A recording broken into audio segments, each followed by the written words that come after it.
ಈ ಕನ್ನಡಿಗರಿಗೆ ನಮಸ್ಕಾರಗಳು. ಕನಕಪುರ ಮಾಡೋ ಶ್ರೀನಿವಾಸದ RS ಸರ್ಕಲ್. ನಾನು ಕೆಲವು ಮನೆ ಕಾಟನ್ಪೇಟೆ ಗೇಟಲ್ಲಿ ಎಲ್ಲ ಗೊತ್ತಿರೋ ವಿಚಾರವಾಗಿ ಎಮೋಷನಲ್ ಆಗಿ ಅಲ್ಲಿ ಕೆಲವು ವಿಚಾರಗಳು ಮಾತಾಡ್ಬಿಟ್ಟೆ. ಕಾರಣ ಇಷ್ಟೇ, ನನ್ನ ಕಾಟನ್ಪೇಟೆ ಗೇಟ್ ರಿಲೀಸ್ ಆಗಬೇಕಾಯಿತು. ಸ್ವಲ್ಪ ಹಣದ ಅವಶ್ಯಕತೆ ಇತ್ತು. ಅದು ತುಂಬ ದುಃಖದಿಂದ ನಮ್ಮ ರಾಜ್ಕುಮಾರ್ ಅಂದರೆ ನಮಗೆ ತುಂಬ ಅಭಿಮಾನ, ಮೇಡಮ್ ಅವರು ಅಂದರೆ ನಮ್ಗೆ ತುಂಬ ಅಭಿಮಾನ. ಅವಾಗಿಂದ ಒಬ್ಬ ಪುನೀತ್ ಸರ್ ನಮ್ಮ ದೇವರೇ ಅವರು. ನನ್ನ ಜೊತೆ ಸಿನಿಮಾ ಮಾಡೋಕ್ಕೆ ಮುಂಚೆಯಿಂದನೂ ಅವ್ರ ಜೊತೆ ನನ್ನ ವಹಿವಾಟಿದೆ. ಅದು ಮುಂಚೆಯಿಂದನೇ ಕನಕಪುರಕ್ಕೆ ಬರ್ತಾಯಿದ್ರು.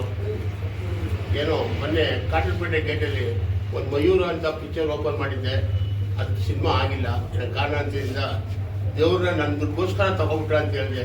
ದಯವಿಟ್ಟು ನೀವು 7 ಕೋಟಿ ಕನ್ನಡ ಸಂಶಯಕ್ಕೂ ಆ ಮಾತನ್ನ ಇವತ್ತು ವಾಪಸ್ ತಗೋತಾ ಇದ್ದೀನಿ. ಅವ್ರು ದೇವರಾಗೇ ಇರ್ತಾರೆ ಅಂದ್ಕೊಂಡಿದ್ದೀನಿ. ಹಂಗೆ ಇರಲಿ ಅಂತ ಈ ಸಂದರ್ಭದಲ್ಲಿ ಹೇಳ್ತಾ ಇದ್ದೀನಿ. ನಮ್ಮ ಪುನೀತ್ ರಾಜ್ಕುಮಾರ್ ಅಭಿಮಾನಿಗಳು ಎಲ್ಲರೂ, ಸಾರವಹಿನ ಸಾಗಿರ್ಬೋದು, ಎಲ್ಲ ಇರ್ಬೋದು. ನಿಮ್ಗೇನಾರ ಪುನೀತ್ ಬಗ್ಗೆ ನಾನು ಮಾತಾಡಿದ್ರು ನಿಮ್ಗೇನಾರ ನೋವು ಅನಿಸಿದ್ರೆ ನನ್ನ ದಯವಿಟ್ಟು ಸಂಸ್ಕೃತಿ ತಪ್ಪಾಗೇನೋ ಅಂದ್ಬಿಟ್ಟಿದ್ದೀನಿ. ಹಣದ ಅವಶ್ಯಕತೆ ಇತ್ತು ನನಗೆ. ಪಿಕ್ಚರ್ ರಿಲೀಸ್ ಆಗಿಲ್ಲ, ನಿಮಗೆ ಗೊತ್ತು. 2 ವರ್ಷದಿಂದ ಸಿನಿಮಾ ರಿಲೀಸ್ ಆಗ್ತಾ ಇಲ್ಲ. ಹಣ ಥಿಯೇಟ್ರೆಲ್ಲ ಅಡ್ವಾನ್ಸ್ ಕೊಟ್ಟರೆ ಸಿನಿಮಾ ಆಗ್ತೀನಿ ಅಂತವ್ರೆ. ಅದು ಆರ್ಟಿಸ್ಟ್ ಯಾರೂ ಇಲ್ಲ. ಆ ಇದರಿಂದ ನನ್ನ ಸಿನಿಮಾ ರಿಲೀಸ್ ಆಗಲಿ ಅಂತ ದುಃಖದಲ್ಲಿ ಹೇಳಿದ್ದೀನಿ. ಅದು ಬಿಟ್ಟರೆ ಬೇರೆ ಇನ್ನೇನೂ ಇಲ್ಲ.